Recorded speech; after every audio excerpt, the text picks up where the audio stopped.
March 9, 1945, 10:58 p.m. Tokyo, Japan. A cold wind sweeps in from Tokyo Bay, carrying with it the faint smell of charcoal from the city's countless wooden homes. Clouds hang low. The moon is dim. A city of more than 7 million prepares for another uneasy night. One more night in a war many fear is already lost. In the northeastern districts, Asakusa, Fukagawa, Honjo, narrow streets twist like veins through tightly packed wooden houses. Families huddle inside rooms lit only by oil lamps. Some whisper quiet prayers. Others stare at the ceiling, listening for engines in the sky. Tonight something feels different, heavier, charged. Far above the dark coastline, 334 American B-29 bombers approach in silence, their engines still distant, their silhouettes invisible. Inside the lead aircraft, Brigadier General Thomas Power gives the signal. No high-altitude precision bombing this time. Their orders, approved personally by General Curtis LeMay, are grimly simple. Burn Tokyo to the ground. At 11:30 p.m., the first cluster of incendiaries falls, thin metal canisters slicing through the cold air before erupting into swirling, flaming chemicals. The impact is immediate and violent. Roofs ignite, alleyways flare, and entire blocks burst into flame faster than most civilians can comprehend. Across the city, people rush outside as the sky turns orange-red, like a second sunrise born out of horror. Mothers scream names into the smoke. Elderly couples cling to each other, stunned. Children cry as sparks rain from above like burning snow. Those who survive the first minutes would later recall only fragments. Words shouted into chaos. Voices cracking in disbelief. The raw human reaction to witnessing a city become a furnace. But on this night, none of them know the truth yet.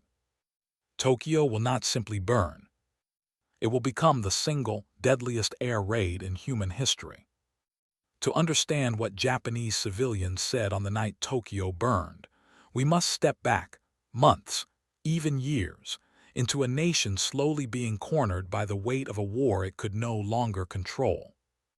By late 1944, Japan is a nation under siege.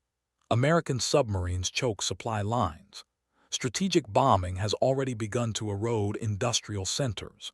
Once confident military leaders now face a new reality. The United States is producing aircraft faster than Japan can shoot them down, and fuel shortages cripple any meaningful defense. Inside Tokyo, life becomes a daily negotiation between fear and duty. Air raid sirens sound with numbing regularity. Blackout curtains hang across every window. Schools conduct evacuation drills. Mothers teach their children how to find the closest fire breaks, streams, canals, or open patches of land that might save them if flames spread too quickly. Even so, many in the capital cling to a belief deeply rooted in wartime propaganda. Japan's sacred homeland will not fall. Tokyo, the nation's heart, is supposed to be unbreakable. Yet American strategists see something else entirely. By January 1945, General Curtis LeMay concluded that high-altitude precision bombing, hampered by jet streams, cloud cover, and poor accuracy, was failing. Japan's cities, built largely of wood and paper, present a grim opportunity. LeMay orders a sweeping change. Low-altitude incendiary bombing, designed not for factories but for firestorms. This shift coincides with a devastating truth on the ground. Tokyo is defenseless. Most experienced fighter pilots are gone. Fuel reserves are nearly empty. Anti-aircraft ammunition is rationed. Civilian firefighting units rely on bamboo ladders, buckets, hand pumps, and the few steel helmets still available.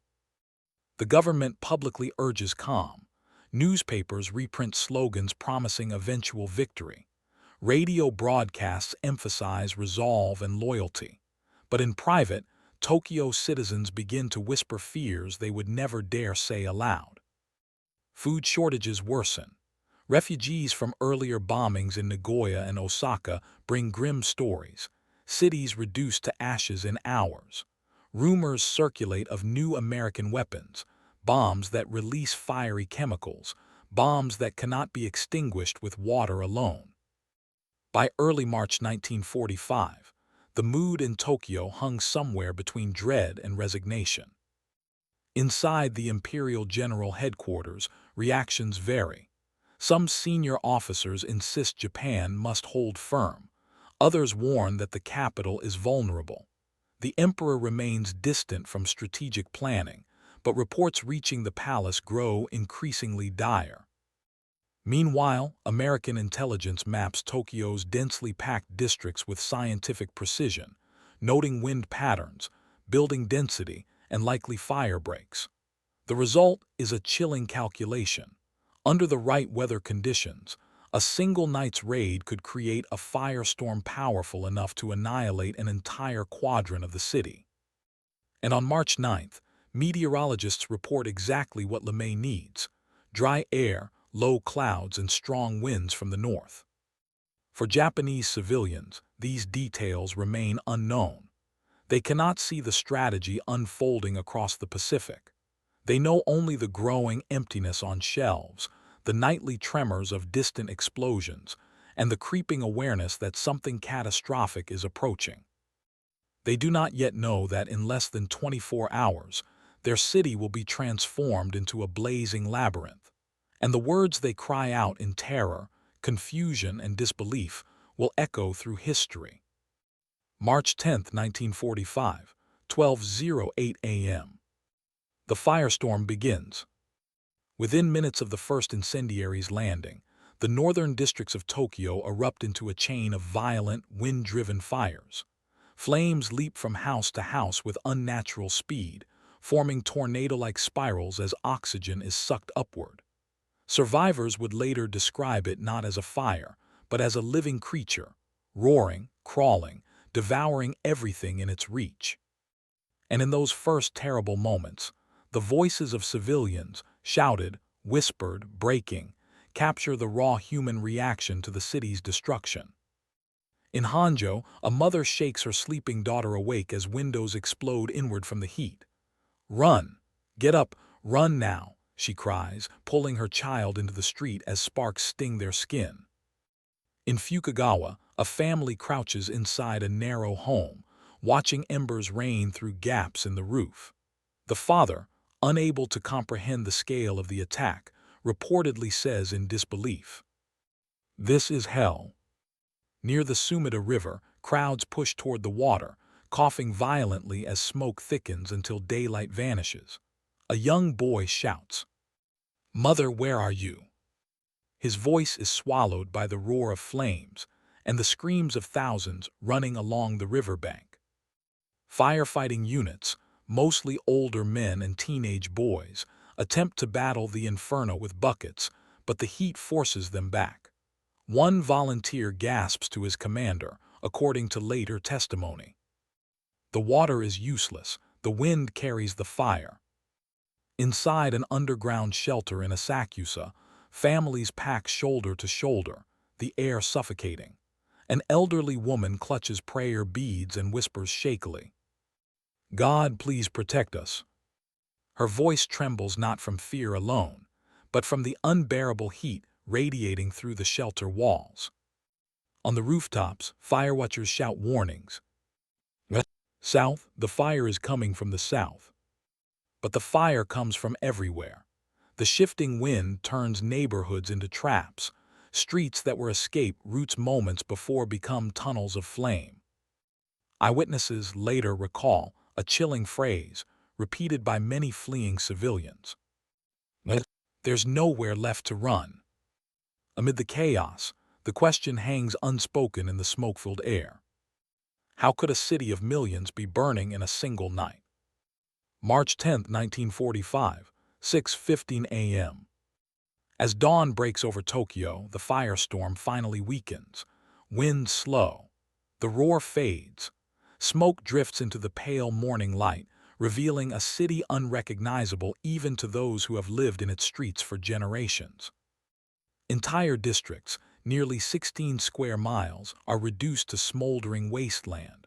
Wooden homes that once stood shoulder to shoulder are now piles of glowing ash. Roads are buried under debris. Canals are filled with bodies. Survivors wander in shock, their faces blackened, their clothing burned to scraps. And everywhere voices rise, quiet, broken, stunned. Near the ruins of Kamedo, a man stares at the remains of his home, whispering as if someone might still answer. "Everyone, where did you go?" Along the Sumida River, the water is still hot to the touch from the night's heat. Crowds gather silently. Some search for family members. Others simply sit, staring across what once was their neighborhood. A woman holding a burned kettle murmurs to no one in particular. "This city is finished." Government response begins within hours. Military police cordon off major intersections. Loudspeaker trucks roll through surviving districts, broadcasting instructions. Calmly proceed to designated shelters. Do not return to dangerous areas. Assist the wounded. But the disconnect between official tone and reality is painfully clear. In the Imperial General Headquarters, shaken officers report casualty estimates that rise by the hour. Maps of Tokyo, once detailed with manufacturing zones and residential blocks, are now marked with wide red circles labeled only destroyed. Some officers insist the city can recover. Others privately fear Tokyo is no longer functional as a wartime capital. In a small clinic near Asakusa, overwhelmed nurses treat hundreds of burn victims using limited supplies. One nurse would later recall hearing the same phrase over and over again from those who survived the night. Why did this happen? By mid-morning, Emperor Hirohito is informed of the devastation. His reaction, measured, quiet, remains largely undocumented, but those present note his visible distress. Aides describe him asking about civilian casualties before military installations. Outside, as survivors move through the ruins, another phrase begins to spread among them, a sober verdict whispered with disbelief. Tokyo didn't just burn, Tokyo burned completely.